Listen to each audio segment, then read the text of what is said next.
We're live. Welcome back to 2 Point Conversion with your hosts Nico and John. And today we got an exciting episode. We're going to be talking a little bit about, PGA, and then we're going to move into some NBA, some exciting things coming from the Knicks. And we'll start out with the PGA because last week we had the Arnold Palmer. Yeah, I like this format we got going. Yeah, coming up is the Players Championship, back-to-back elevated Which events. is cool. Yeah, good stretch of golf going on right now. Yeah, absolutely. This past weekend, next weekend coming up, are really excited. So we'll dive into that. Yeah, two of the coolest courses in Florida on the East Coast, pretty much, and both just kind of staples of the game, kind of events that we know the players have circled on the calendar even before they were considered elevated events.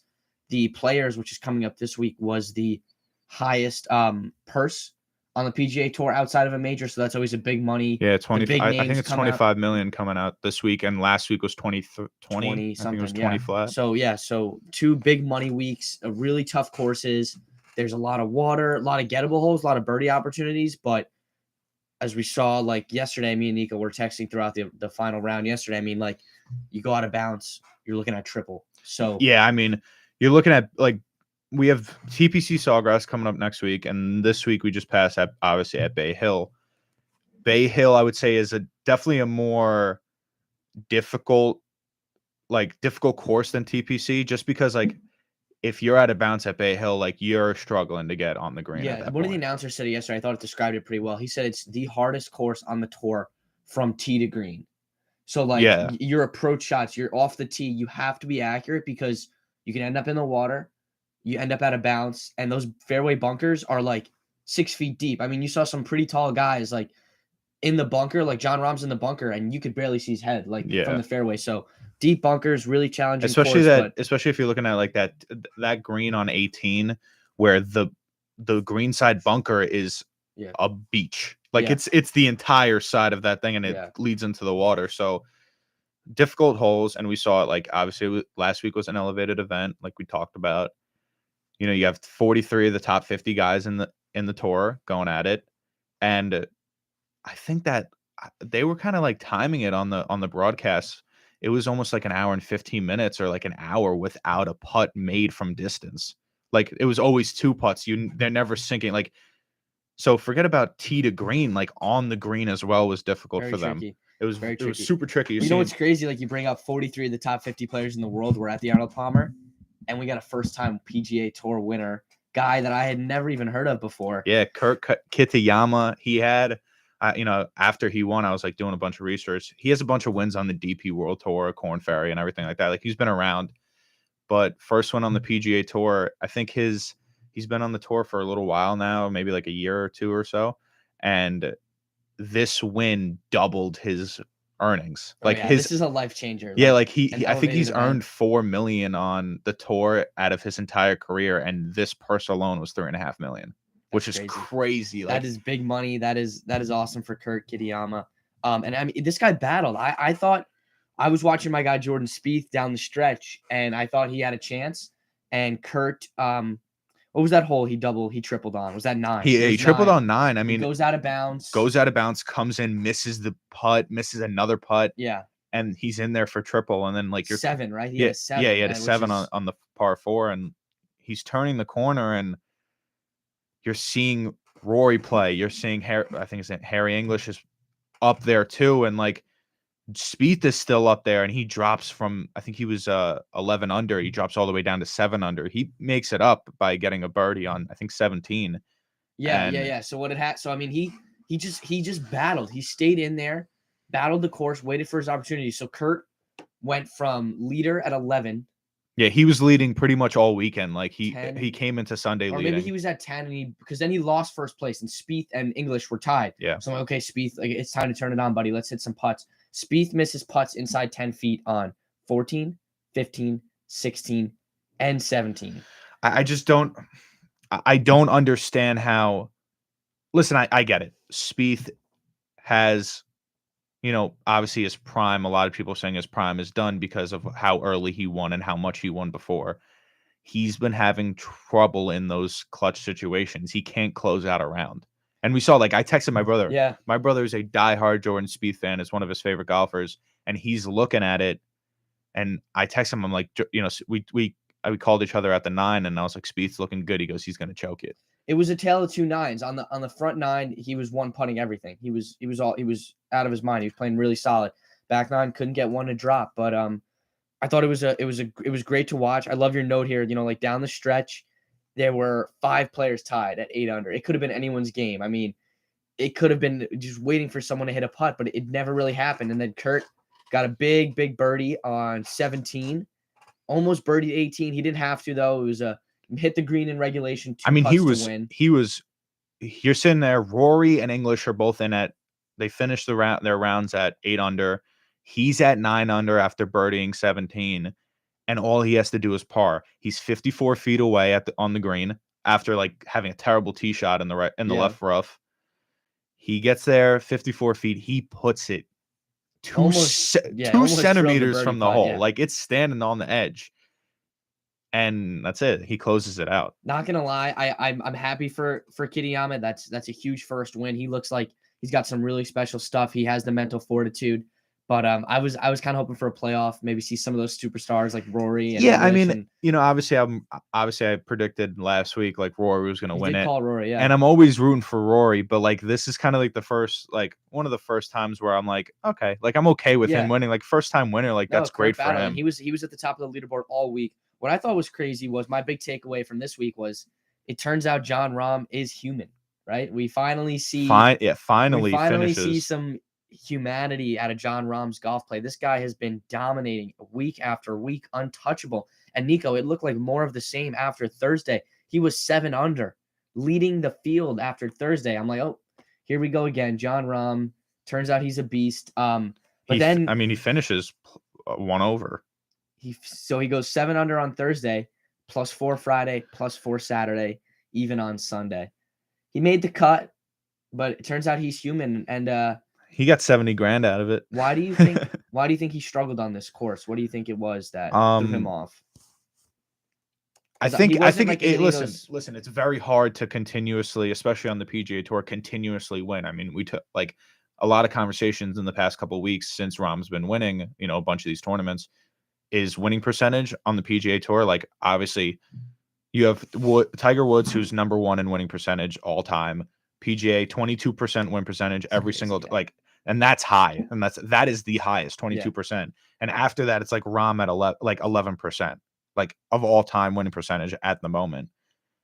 It's hard to continue that pace, especially when you're playing in an elevated event in one of the hardest courses in the world. Yeah, I think the greens like threw him off, like you were saying. Like a lot of guys go in thinking fairway to green, okay, or tee to green, I got to be sharp, like, and then the putts will come. The putts were not happening. They weren't rolling. So it was really tough greens this week. It played like a major. It really did. Like the courses were difficult. The rough was difficult. I mean, I'm kind of looking at a summary of his rounds here, and like you're looking at Friday's round, he has a triple bogey, or he has a double bogey. He has 4 other bogeys. Round 3 going into Saturday, it's another 5 bogeys, 6 bogeys. It was an inconsistent round, which we haven't seen. Yeah.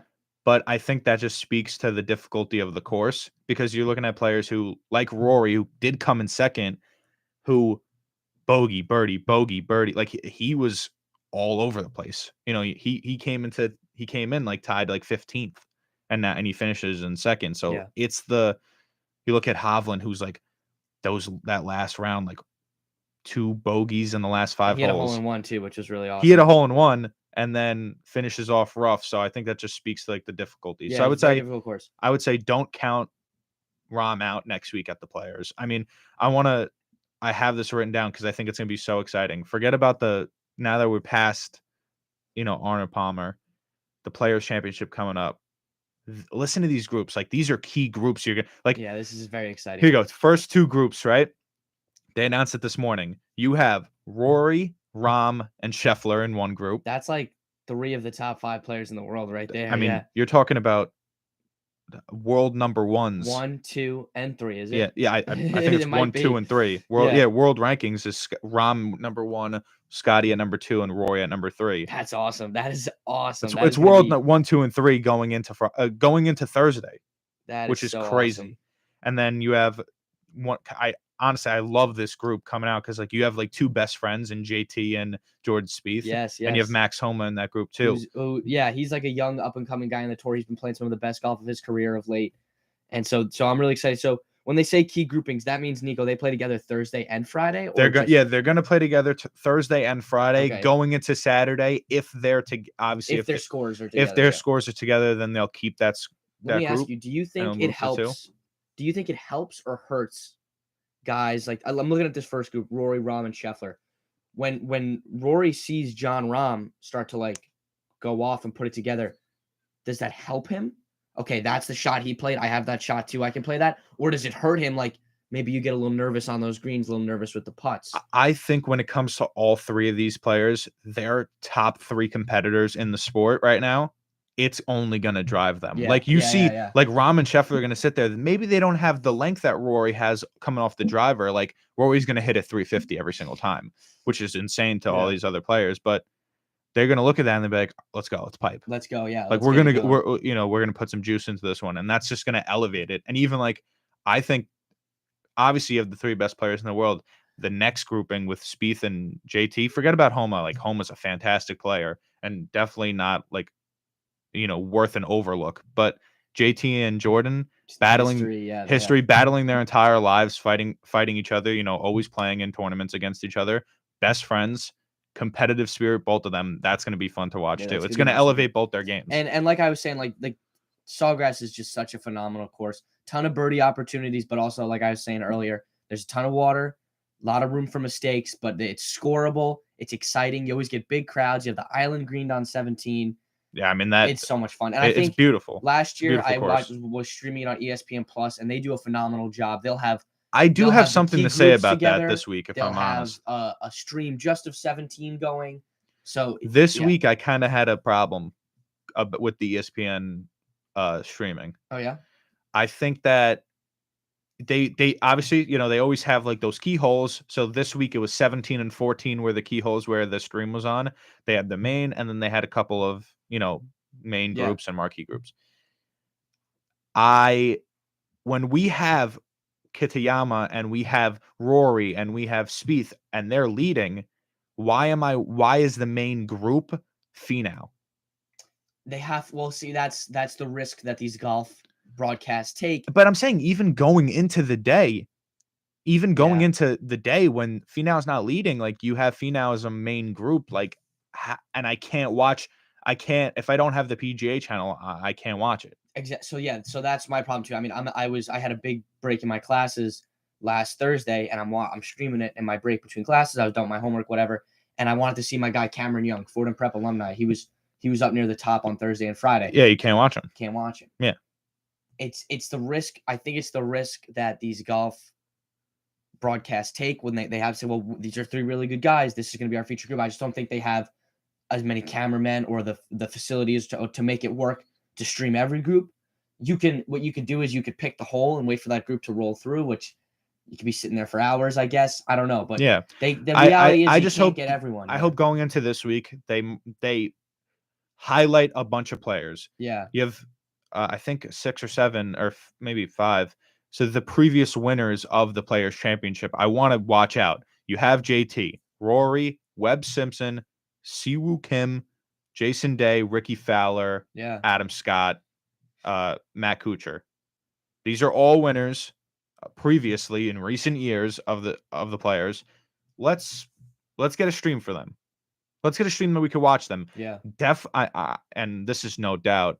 The Rory Rahm Scheffler group is gonna be phenomenal. They're gonna get their own stream. They should. And the JT Spieth Homa are gonna get their own stream. They 100% should. Going into Saturday when they split into twos, we'll see what happens.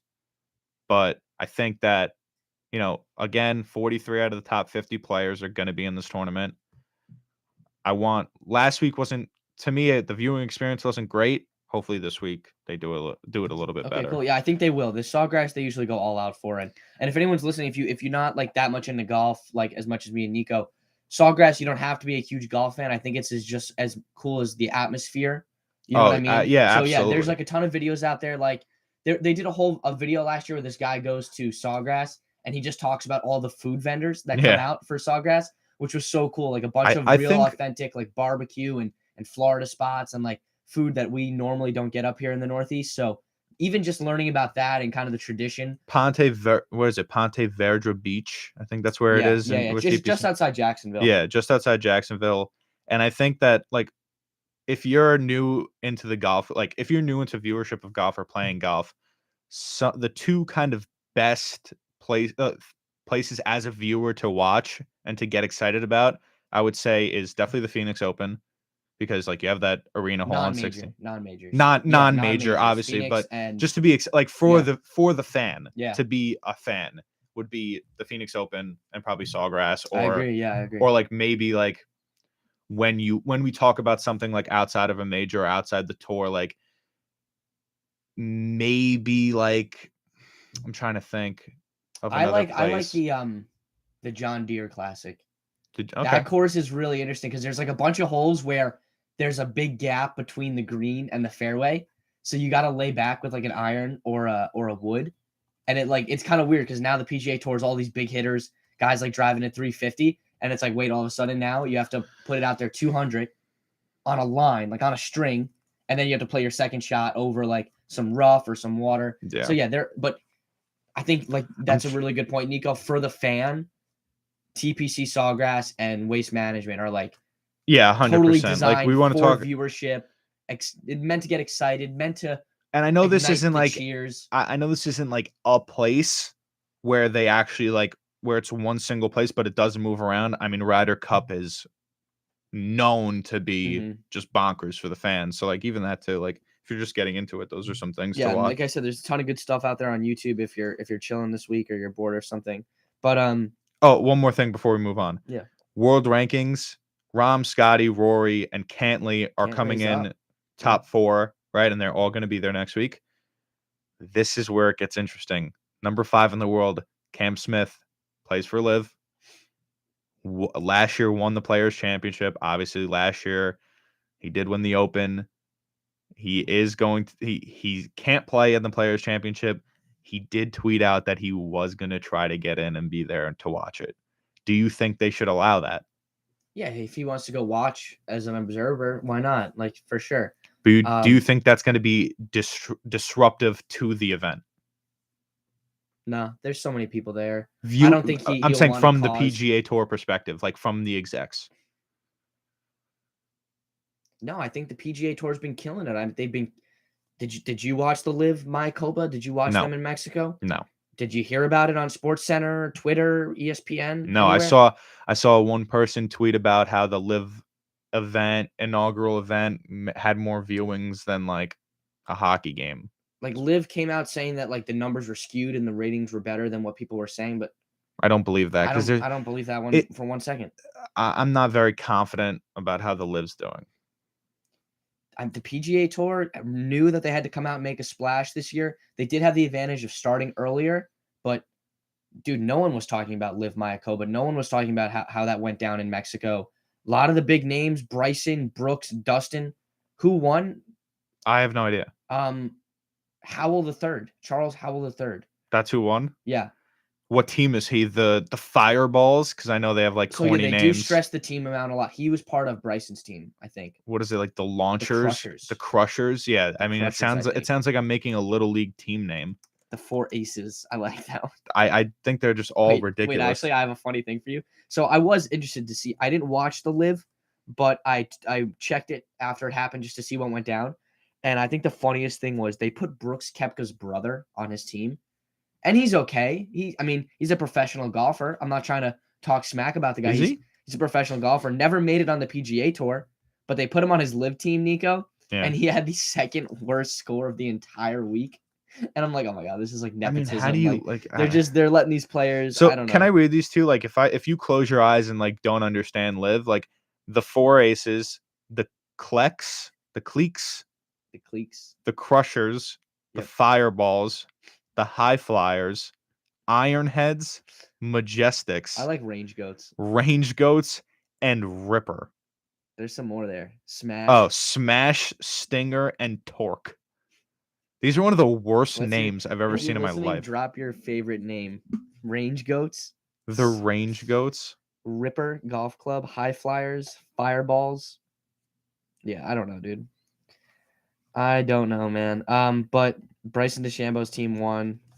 Charles Howell III. I don't know. I mean, I don't know. You want to move on to some NBA? Yeah, we can move on. Golf time. Do you have a pick for me for TPC? You were pretty close to your Roy pick. He finished second. I was way off. I said JT, and he was nowhere close. Yeah, he had a rough week. I'm gonna go. Cut, though, yeah, I think so. Yeah. But I think he was like 3 over. Oof. This is hard. I mean, they're really hard. It's tough, and on Monday too. Like before anyone starts really talking about it, like before they've even played a practice round. I don't think we're gonna get a first-time winner. I think we're gonna get a repeat winner. A repeat winner. Ricky Fowler's been playing okay. I love Rory. Rory's gonna come in top 5. I got JT winning. JT, okay. I'm moving JT. Dude, Adam Scott had himself a good week too. Adam Scott had a good week and, too. And I don't know why I can't remember his name. Hatton.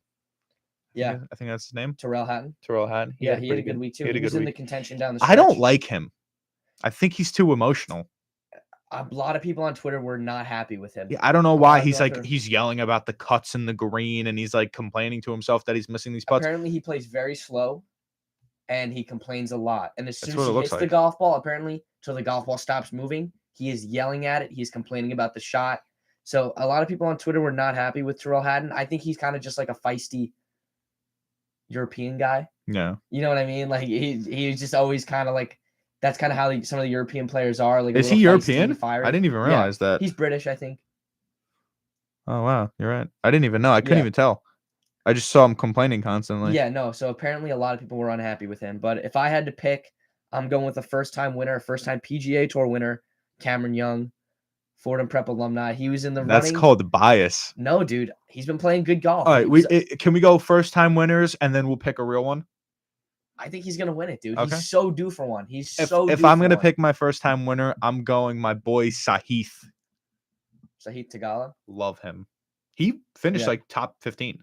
There's that other guy too. I forget how to pronounce his name, but he wasn't qualified for the Bay Hill, but he won the Puerto Rico Open, which is the alternate event. I saw that. He's coming up, dude. He's 21 years old. Yeah, playing really good. Theegala finished 4 under. He finished 2 under on Sunday. That's awesome. Good for Sahith. Yeah, he's an exciting. He's second-year guy, right? Yeah. Now he's coming into a second year. He's moving up in the world rankings and whatever. Yeah, he's really solidified himself a spot on the PGA Tour. So that's all we got for PGA Tour this week. Can I just before we start into the players? Yeah, go for it. Go New York, go New York, go! I got that video that's stuck in my head now. Thinking about yesterday. Oh my God, the Knicks have just been absolutely electric of recent. Nico, I got some bullet points here. The Knicks are 39-27, 5th place in the East. 16 games remaining. They're 1 game back of the Cleveland Cavs for 4th place in the East. Honestly, 4th to 5th doesn't matter too much because it's just home field. It's just home court. Yeah, it's just home court. But that's why I say also it doesn't matter too much because the Knicks on the road have been great this year. Better than at home. Yeah, so that's why to me 4 and 5. I don't think we'll catch up to 3. I would love to. I mean, you're talking about the 76ers. And, that top 3, we've been playing at their level, absolutely. But 76ers, Celtics, and Bucks. Yeah. It's hard to break they finally lost last night, but they were on a 16-game heater. I mean, out of their minds, playing really well. So I don't think we'll catch that 3 seed, but 4 or 5, I'm super happy with that. That's better than I expected the Knicks to perform this year. So I'm thrilled with that. And I think we could take the Cavaliers in a 7-game series. So that's win number 9 in a row for the Knicks. That's the longest streak in the NBA right now. As I just said, the Bucks lost after 16. So as of right now, the Knicks are the hottest team in the NBA. And dude, they're just playing out of their mind.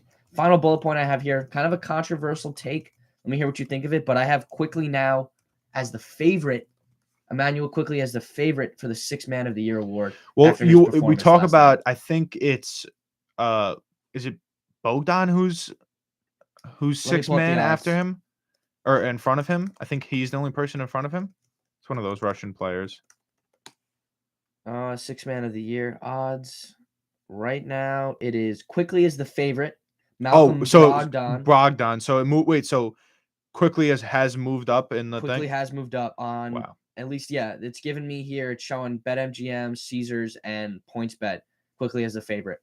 So you're looking at before last night, he was the second favorite, and he had Bogdan in front of him.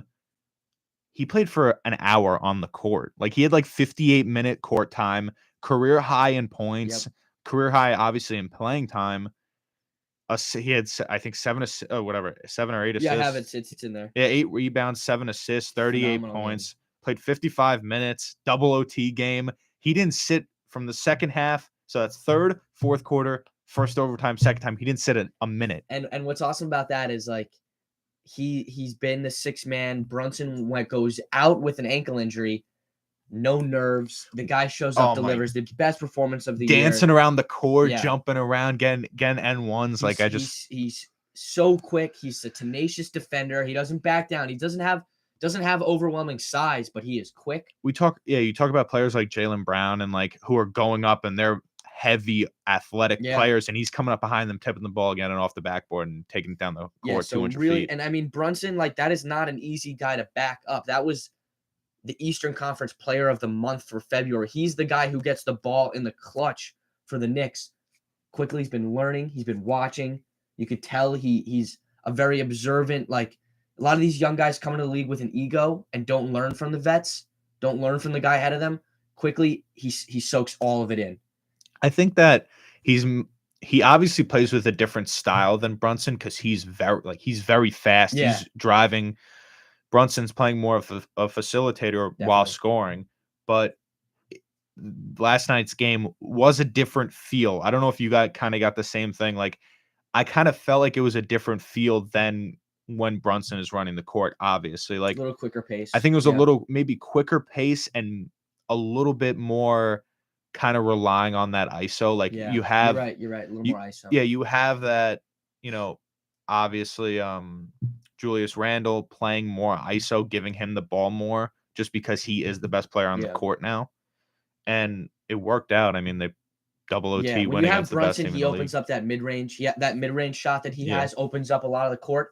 Quickly, not as efficient with the mid-range. He has a good floater and a good 3-ball. Yeah. But RJ stepped up in a big way yesterday. Mitch with some valuable points and valuable rebounds. He's got to work on his free throw shooting, though. Yeah, I mean, that's been an issue. He's He's 42% from the free throw line. It hasn't been great, but the Knicks got it done. That's back-to-back wins against the Celtics, and dude, they're at a time hot right now. And everyone on Thursday, or when I think it was Thursday when we played them, they were without Jaylen Brown, and that was the whole story. It's they're without Jaylen Brown. They're without Jaylen Brown.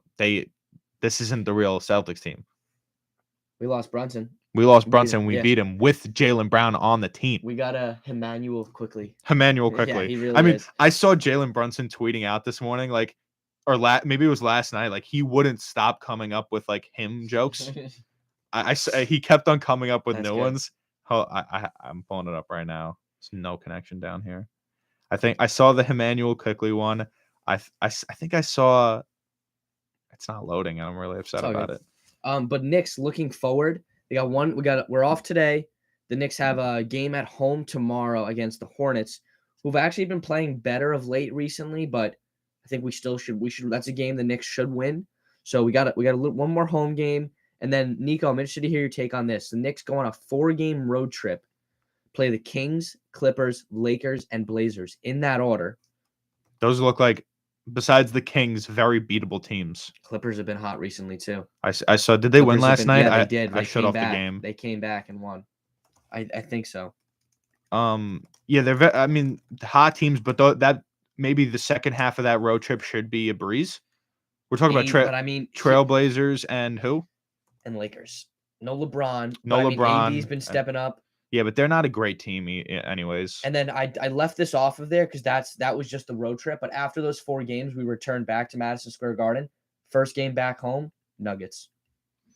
Yeah, I mean, it's a tough stretch of games. But this is where all Western Conference. This is where you guys are gonna This is where the Knicks are gonna have to step up and actually, if you're going to be a contender, like they showed last night and like they've been showing, you got to beat these teams who are in these positions, who are in the top 5 in their conference.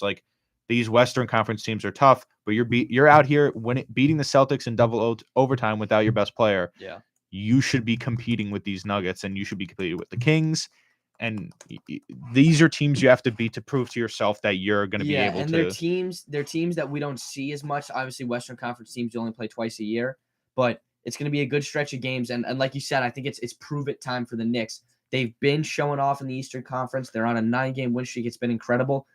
Let's not back off the pedal now, especially with the playoffs so close. Let's keep this momentum up. I mean, Kings Clippers back to back after traveling across the country is going to be tough. Yeah, that's going to be. I finally got him.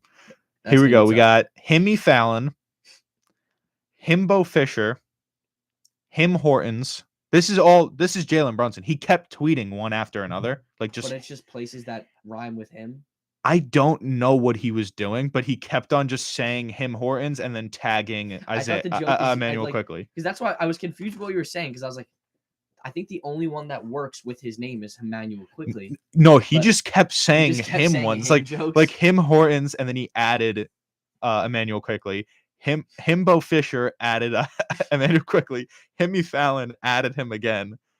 He just kept going, and I don't understand what he was trying to do. Like he just kept saying the hymns. Yes, he's excited for his boy. I would be too. That's like his little protege, and they're both showing out. It's been awesome. The Knicks. Oh my goodness, I love this Knicks team. We haven't seen a Knicks team this good at offense since the Carmelo Anthony days. So it's really cool. I was kind of like, I was sitting at work the other day, and I was telling my dad, and I said, you really got to start watching. He hates basketball. 2 things he hates: basketball and baseball. He thinks baseball's way too slow, and he thinks basketball is too annoying with the fouls and everything like that. So I told him, I was like, you got to start watching the Knicks. They're getting really good. And he was like, all right, maybe I'll turn it on. And last night I called him. I was like, Brunson's out. Don't turn it on. And they went in double overtime. So like, that's I was like, because I didn't want him to watch the first game when we're playing the best team and like Brunson's out and we lose. I don't think he watched it, but even now, like even with the baseball thing, like he's going to start watching baseball because of the pitch clock. Oh yeah. Okay. So that's cool. Things are working out. But, love it. We have other stuff around the league. You want to talk about, obviously, Ja Morant, because this is kind of something, like, I know you came up with this topic, but it's something, like, I was thinking about. What's going on? Dude, I don't know what's going on with Ja Morant. Great start to the year for the Grizzlies. They're a young, exciting team. I mean, he gets a signature shoe deal. Kyrie got booted out of the Nike spot, so Ja Morant gets a shoe deal. Everything's looking up for this kid, right? Like, you're 22, 23 years old. Everything's looking up for you. You're an NBA All-Star. You're in a position to be a role model for kids across the country. Be a superstar. Make enough money where your kids' don't have to work a job. You know what I mean? Like, and he is on pace to do that. Yeah, that's what you're in a position. Like you were just keep going along, just keep working and keep your head down, and not even keep your head down. I mean, like LeBron is very outspoken on topic that he feels are important. Like, Ja, you're in a position to be one of the superstars of the league for a long, long time. And he shows off a gun on Instagram Live, which you're a superstar. You're an NBA All-Star. People are going to see that, and they're going to talk about it. And, I think this all spurs from this kind of conversation got brought up towards maybe a couple weeks ago where he did have that, that public with Shannon Sharpe on the court side with him and his dad, acting tough. Shannon Sharpe acting tough, then talking about him on air. That I didn't think was that bad. I thought that's okay. Shannon Sharpe is a public figure. It's not like he's some random fan. This is what you get likes, you get clicks, you get. This is what I kind of got from it. I didn't get it from watching that kind of unfold, but what Shannon Sharpe said in response, he went on air the next day on Skip and Shannon Undisputed. And he said he is acting thug or acting hood, whatever, when he isn't, or whatever he was saying. I don't know. But this is kind of where you're getting at. Like last week, allegations that he's assaulting a teenager. And then I don't know the whole story about that. Instagram what I Live heard thing was that he punched a teenager and showed him a gun, which is really terrifying. Really stupid. I mean, no, it's unnecessary. You're an NBA player, like you're a professional player. You are the face of the Grizzlies. You're one of the faces of the league. Like you're coming out, like you are one of the best young players in the league. Obviously, last season breakout year. Like, what are you doing? Like, what I will say in Ja's defense, though, this is a guy who up until now never heard any issues of him. Never heard any sort of claims or anything like that. So I will give him the benefit of the doubt. It's too early, and we don't have enough information to judge him on the teenager allegations. Would you say it's getting to his head? It could be. It could be. I know Memphis is a tough city, and a lot of the biggest names coming out of Memphis are no longer like country music stars. They're rap stars who rap about the life that they live, and maybe he thinks, I don't know. I mean, I'm just, you're talking about at least 2 games missing, and now there are reports that he's indefinitely benched. As the organization and as the league, how do you? Well, you got to figure out the whole story between. Yeah, I don't know. You have to understand. Number one, time, right? Number one, the assault. Yeah. Number 2, ownership of a weapon if it's not registered. Yeah. If he's not, licensed or registered. You're looking at a public figure. Everything's public with him. We're gonna start seeing this come out. If it all checks out, he could be back soon, but you never know. But like I said, I want to give Ja the benefit of the doubt. I'm a big fan of his. Ever since Murray State, he took him to the tournament. So these are the first times I'm hearing of Ja getting into trouble. And nobody's perfect. I think that's why it's so... People make mistakes. That's why it's so surprising to most people, like, what is going on? People make mistakes, and I don't want to sound like, like I'm some dad. Like, Ja, you got your sneaker deal. Like, you're going to throw it all away. People make mistakes. He is a very young kid who's just been offered a lot of money. But Ja, like, we're rooting for you, dude. Like, no, yeah, together, I mean, listen, figure your stuff out. These kids are gonna look up to you. Yeah. And when they're gonna these young kids who are in Memphis who are gonna watch these games, and even young fans across the country, hey Dad, why is Ja out? Yeah, it's a tough conversation. That's a tough conversation to have, and just you got to explain he was showing off a gun. We'll see next week. Maybe next week, the week after, what happens if he starts playing again. Yeah, we'll see, but. I will say Adam Silver as a commissioner is a very good commissioner. He is on top of things. The NBA is a very well-run organization, so I expect Adam Silver and his guys at the league office to handle this, bring Ja maybe to New York City for a meeting, and maybe just ask him man-to-man, like, Ja, like, what's going on? All right, do you need help? What can we do to help? You need some time off, straighten some things out. Like, don't let all these other figures too. Maybe, like, we've seen his dad act a fool. His dad does have a. Say, Ja, you gotta put some space here because you're the one, not your dad. You worked hard. You got yourself in this position. I think it's hard as a commissioner's standpoint to kind of sit there and baby this athlete. This it's a grown he's a grown man.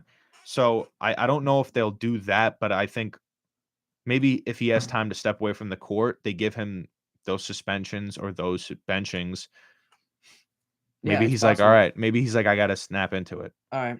Yeah. Well, moving on to I guess this is a happier note if you're in the Western Conference, but I mean, happier. I'm fine with it just because as a Knicks fan, I'm looking at them like these players. Obviously, we're going to be talking about Suns, Mavs. They were yours, and look at them now. They're battling in the West over here. And you guys are sitting losing how many games in a row? Talking about the Nets? Yeah. Yeah. I mean, they just beat the Celtics, but that was pretty bad on the Celtics. Well, so did we twice in a week. So my next note I have here, and I don't really have too much NBA stuff for you guys today. I didn't have too much time, but final note I have for NBA was Kevin Durant and Devin Booker last night combined for 73 points to beat the Mavericks 130-126. They look like a very, very scary offensive duo in Cleveland. Kyrie and Luka combined for 64, but it wasn't enough, man. KD and Book look legit. They look like the real deal. I mean, you're looking at that.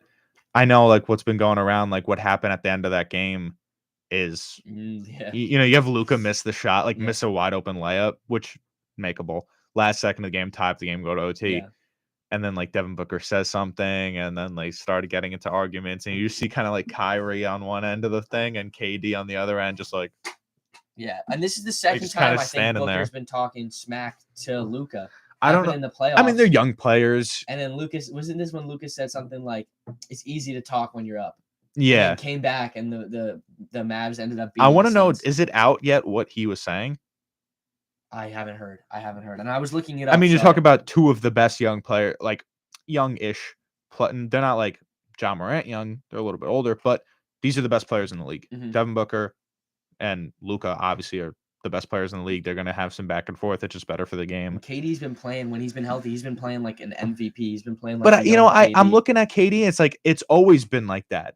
There should be no surprise when it comes to him. He always plays at the top of his game. When he was alone in Brooklyn, when everyone else, when Kyrie and Harden were having problems, he was performing. Yeah, that's just what he does. KD is a Hall of Famer. He's gonna be a Hall of Famer.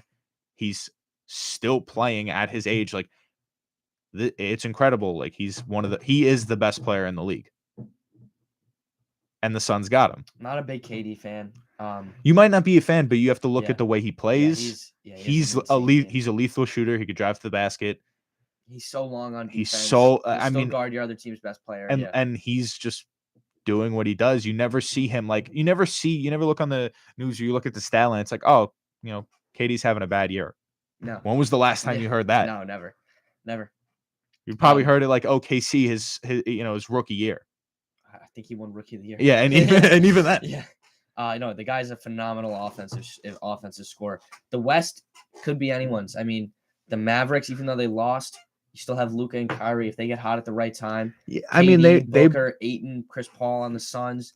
The Nuggets keep winning. The Kings keep winning. Anyone's I mean, winning. You're kind of looking like Nuggets obviously have a big lead right now, 6.5 games above the Grizzlies, and you can talk about the Grizzlies there, but I want it. The East is a lot closer. I think the finals runs through the East this year. If you're really like kind of looking at everything, like you have the Bucks, you have the Celtics, you have the Sixers, Cavs, Knicks. Nets are gonna keep dropping. That's just what's gonna happen. You even have the Heat who are gonna move up. The Heat will probably move up to where the Nets are, but I think we stay at 4 or 5, which is awesome. Yeah, I think the Knicks don't have to worry about a play-in. Yeah, Knicks just worry about home. Awesome. You get home court or you don't get home court. It doesn't really like. That's what I'm saying. Yeah, either way, I don't. Yeah, 4 or 5, it doesn't matter for the Knicks. That's all I got for NBA today. I'm excited. Only 16 games left. We're coming down the stretch now. Yep, absolutely. And like I said last week, like the Golden State Warriors, when they get Steph back, they're still our defending champions. You know what I mean? Yeah, they're I mean, they're not struggling, but they're not the same. It's always weird. The West, as you get lower and lower, I think it opens up more than the East does. Okay. If you're looking at it, like the Timberwolves, you have the Mavs, the Clippers, like it opens up a little bit more, I would say, than the East. When the East, you have like, you have like the Raptors, the Hawks, the Heat, and they're kind of the play-in is very iffy. Yeah, I would say this season more than other seasons. Definitely. Like I don't really see any of the play-ins making an impact in the playoffs this season, unless a team like the Hawks, who have been struggling, like kind of perform. Yeah, we'll see how it goes. Yeah, but we'll see how it goes. Draft combine just finished up. Coming out this weekend. Two topics I have. Yeah, go for it. Anthony Richardson, phenomenal. He got ranked 99 percentile in athleticism. That's above any player. You're talking outside linebackers. You're talking cornerbacks. He was number 1 in athleticism. He runs a 5.4 40-yard, 4.4 40-yard dash. He's got a crazy amount. I think he had a 6-inch vertical, like higher vertical like 6'4", than Trayvon Diggs. As a quarterback. That's crazy. Like he has a higher vert than Justin Jefferson, and he has a faster run time than running backs. Yeah, he's a phenomenal athlete. I think he still needs some time to develop, and with the right coach, though, he could be a deadly quarterback. He's bigger.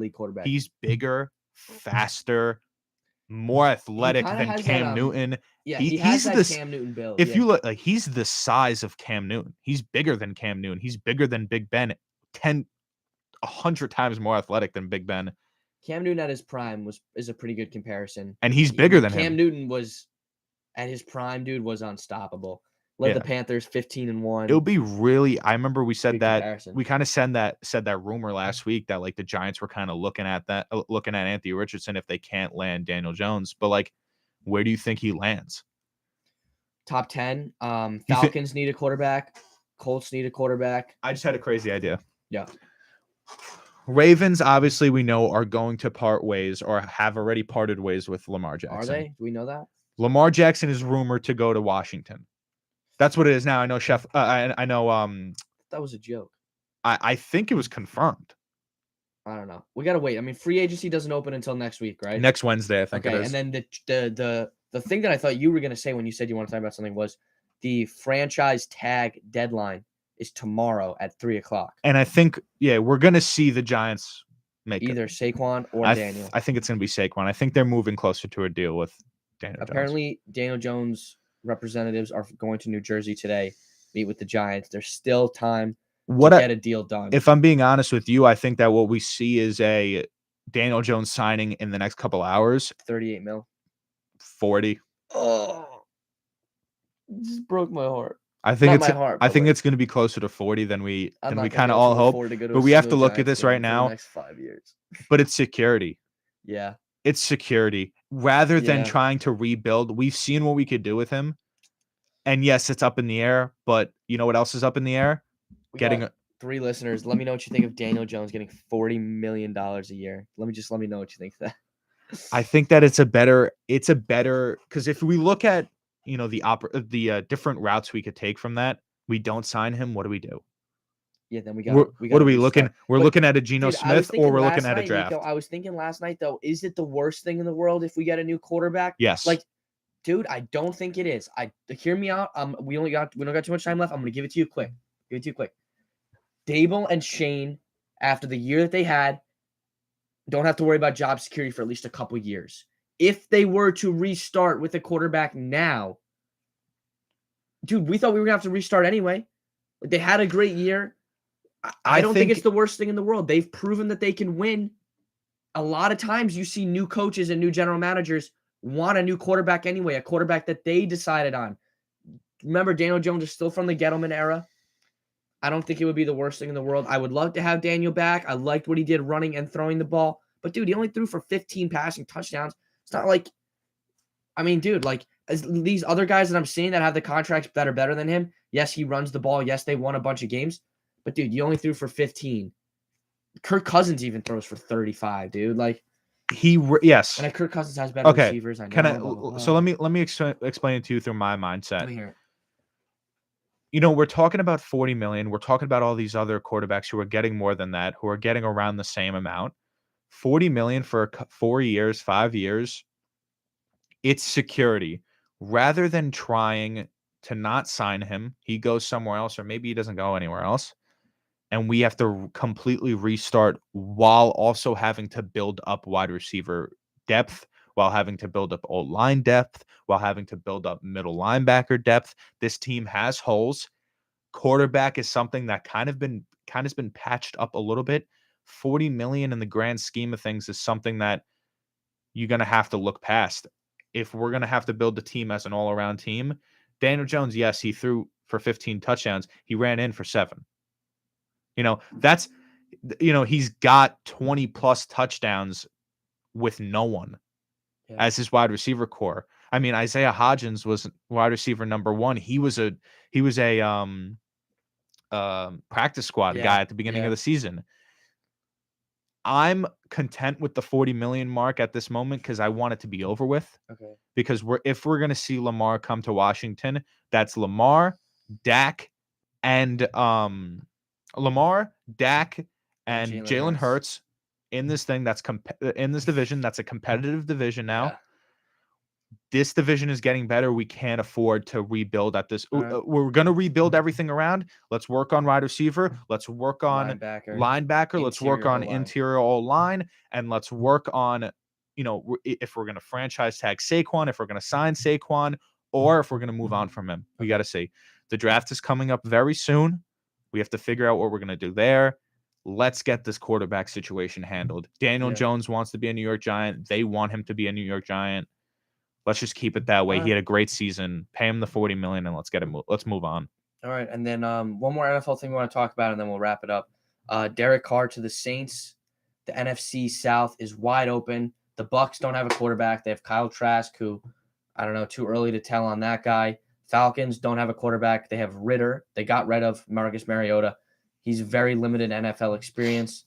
The Saints now have Derek Carr, a guy who's been to the playoffs. They just signed him this morning. or working on a deal, undisclosed deal. It's done basically. I'm forgetting someone. Oh, the Panthers don't have a quarterback either. They have Sam Darnold. So the NFC South is wide open. The Saints are somewhere in like the Saints the middle of a rebuild. They were kind of making a push at the end of last season, like what that piece. It was like, who are they working with? They're working with Andy Dalton. They're working with Jameis Winston. Maybe you see Jameis is going to get dropped. He's $4 million for the cap. That's way too much for them to hold, especially signing Carr now. Maybe you see Jameis go back to the Buccaneers, refill his position. Maybe he has chemistry with all those players like Godwin, Evans, and like maybe that you see that go back, but Carr probably. I mean, we'll see what happens. It's not some players. To me, it doesn't matter because like Derek Carr to me is a mediocre quarterback at best. He has no success in the playoffs. He's been there a couple times, no success. Raiders kind of terrible last season because of him. Who do you think lands in Vegas? Vegas, they have that guy Stidham that McDaniels likes, but I think they got to draft someone. Probably that kid Will Levis from Kentucky. They like CJ Stroud maybe. I don't know. I don't know who else is a free agent quarterback. Maybe you could see like teams. Zach Wilson. Maybe you could see teams like the Buccaneers or maybe like the Panthers or the even the Raiders move up and try to trade for that Chicago Bears spot, that number 1 pick. I think that spot's going to go somewhere. Yeah, that spot is 100% going to be traded. Let's see who though can come up with the best. It's going to be a team that needs a quarterback, and they're either going to go Bryce Young or CJ or Richardson. I don't think he's going to go that high. Dude, he could. His arm power is very, he has a very strong arm power, but he wasn't. I think he needs time to develop. He might need time to develop. He's coming off, I think, a kind of a rough year, but I think that CJ Stroud or Bryce Young probably go 1 and 2, or, obviously we know the Texans are going to take a quarterback. If they don't, that's kind of bold. They need to take a quarterback. They need to take a quarterback because Davis Mills is a career backup. Yeah, probably.